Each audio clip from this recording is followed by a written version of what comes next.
नमस्कार विद्यार्थी मित्रांनो, मागील व्हिडिओमध्ये आपण CPR हा फुल टॉपिक अभ्यासला आहे. आज आपण यावरील क्वेश्चन घेणार आहोत, जे आरोग्य विभाग भरती, जिल्हा परिषद, महानगरपालिका, नगर परिषद या सर्व एक्झामसाठी आपल्याला उपयुक्त ठरणार आहेत. तसेच सर्व सरळ सेवेच्या एक्झामसाठी सुद्धा हे उपयुक्त आहे.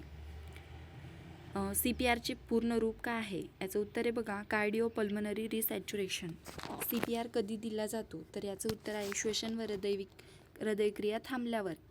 त्यानंतर क्वेश्चन नंबर 3, CPRमध्ये छाती दाबण्याचे योग्य स्थान कोणते तर याचं उत्तर आहे छातीचा मध्यभाग.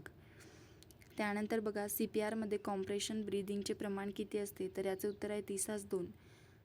प्रश्न क्रमांक 5, CPR करताना छाती दाबण्याचा वेग किती असावा तर याचं उत्तर आहे बघा 100 ते 120 पर मिनिट.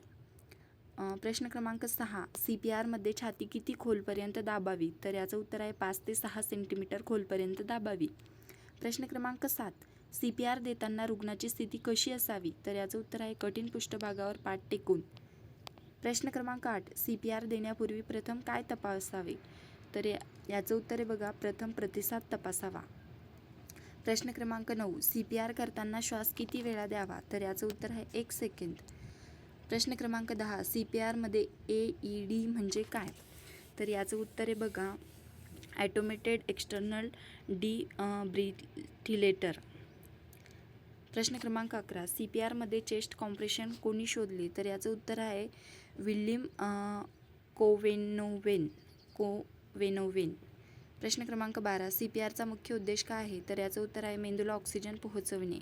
प्रश्न क्रमांक 13, हँड्स ओनली CPR म्हणजे काय तर याचं उत्तर आहे बघा फक्त छाती दाबणे. प्रश्न क्रमांक 14, CPR सुरू करण्यापूर्वी कोणाला कॉल करावा तर याचं उत्तर आहे 108. प्रश्न क्रमांक 15, CPR करताना हात कसे ठेवावेत तर याचं उत्तर आहे एकावर एक ठेवून. प्रश्न क्रमांक 16, CPRमध्ये छाती दाबल्यानंतर काय करावे तर याचं उत्तर आहे बघा छाती वर येऊ द्यावी.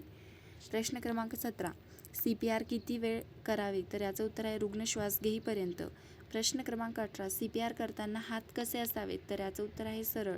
प्रश्न क्रमांक 19, CPR कोणत्या प्रकारच्या आपत्कालीन परिस्थितीत दिले जाते तर याचं उत्तर आहे कार्डियाक अरेस्ट.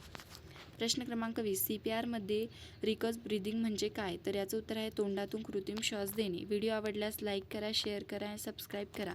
आणि नेक्स्ट पार्टसुद्धा येणार आहे, तो सुद्धा नक्की बघा.